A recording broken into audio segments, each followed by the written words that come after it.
नमस्कार, माधुरीज किचनमध्ये तुमच्या सगळ्यांचे खूप खूप स्वागत। आज आपण मस्त आंब्याचा रस थोडाही हात न भरता किंवा मिक्सरचा वापर न करता बघणार आहोत। अगदी सोप्या पद्धतीने हा आंब्याचा रस मी बनवलेला आहे, तर ही रेसिपी पूर्ण बघा आणि चॅनलला सबस्क्राईब नक्कीच करा।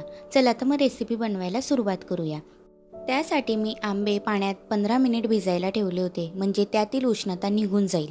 त्यानंतर आंबे स्वच्छ धुवून घ्यावेत आणि ते आंबे धुतल्यानंतर एका प्लेटमध्ये काढून घ्यावेत। आंबे आता आपल्याला एका चाकूच्या सहाय्याने कट करून घ्यायचे आहे। आपण जशा आंब्याचा खायला फोडी करतो त्या पद्धतीनेच आपल्याला आंब्याच्या फोडी कापून घ्यायच्या आहेत। आंब्याचे सीझन चालू आहेत, तर त्यामुळे सगळ्यांनाच आंबे खूपच खाऊशी वाटतात। आंब्याचा रस तर सगळ्यांना खूपच आवडतो। अगदी मोठ्यांपासून तर लहानांपर्यंत आंबे हे सगळ्यांचेच फेवरेट असतात। माझ्या बाळालाही आंबे खूपच आवडतात। मस्त आंब्याच्या सीझनमध्ये अशा पद्धतीने जर तुम्ही रस केला तर तुम्हाला हा रस परत परत करू वाटेल आणि अगदी सोपी ही पद्धत आहे, त्यामुळे तुम्हाला कंटाळाही येणार नाही। अगदी लहान मुलंसुद्धा आंब्याचा रस बनवू शकतात। तुम्ही नक्कीच ट्राय करा, तुम्हाला खूपच आवडेल। हे बघा, अशा पद्धतीने आपल्याला सगळे आंबे कट करून घ्यायचे आहेत आणि आपल्याला हे एका प्लेटमध्ये असे काढून घ्यायचे आहेत। चला मग आता आपण आंब्याचा रस बनवूया। त्यासाठी मी एक जाळी घेतलेली आहे, तुम्ही तिला चाळणही म्हणू शकता।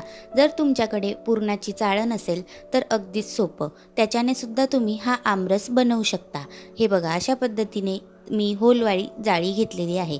यामध्ये आपल्याला अशा पद्धतीने ही आंब्याची काप अशी उलट्या साईडने ठेवायची आहे आणि फक्त 5 बोटांनी हिला ह्या पद्धतीने फिरवायची आहे। अगदी बोटही भरत नाही अशा पद्धतीचा हा आमरस बनवलेला आहे।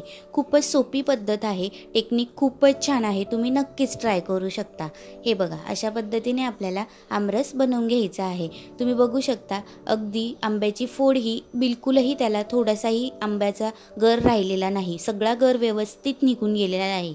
अशाच पद्धतीने आपल्याला सगळ्या आंब्याच्या फोडींचा आमरस बनवून घ्यायचा आहे। अगदी सोपी पद्धत आहे, तुम्हाला खूपच आवडेल। मस्त मिक्सरचाही वापर होत नाही, अगदी आमरस असा एकदमच छान होतो, मस्त लागतो खायलाही। हे बघा, आपला आमरस बनण्यासाठी तयार आहे। अशाच पद्धतीने मी सगळ्या फोडी करून घेतलेल्या होत्या। अगदी 15 मिनिटात हा आमरस माझा झालेला होता। हे बघा, मस्त झालेला आहे। यात तुम्हाला जर आंबट असतील तुमचे आंबे तर 2 चमचे साखर टाकून घ्यायची आणि 1 चिमूटभर अशी इलायची पावडर टाकून घ्यायची, त्याने आंब्याचा रस खूपच छान लागतो। त्यानंतर मी एक छोटी वाटी दूध घालून घेतलेले आहे। दूध तुम्ही स्किप पण करू शकता, आंब्यात जराही पाणी घालायची गरज नाही किंवा आंबे हे पाण्याने रस बनवायचीही गरज नाही। एकदम सोपी पद्धत आहे, जराही पाण्याची गरज पडत नाही। अगदी आमरस हा सगळाच निघून जातो, आंब्याचा जराही दुरुपयोग होत नाही, सगळा वापर व्यवस्थित होतो। हे बघा, आपला आमरस हा तयार झालेला आहे। हे बघा, एका वाटीमध्ये आपण तो काढून घेऊया। अगदी मस्त आमरस झालेला आहे, खायलाही खूपच छान लागतो आणि ही रेसिपी एकदम पटकन आणि सोप्या पद्धतीची आहे। त्याच्यावर थोडे केसरचे 2-4 दाणे घातल्यानंतर तर खूपच मस्त चव येते।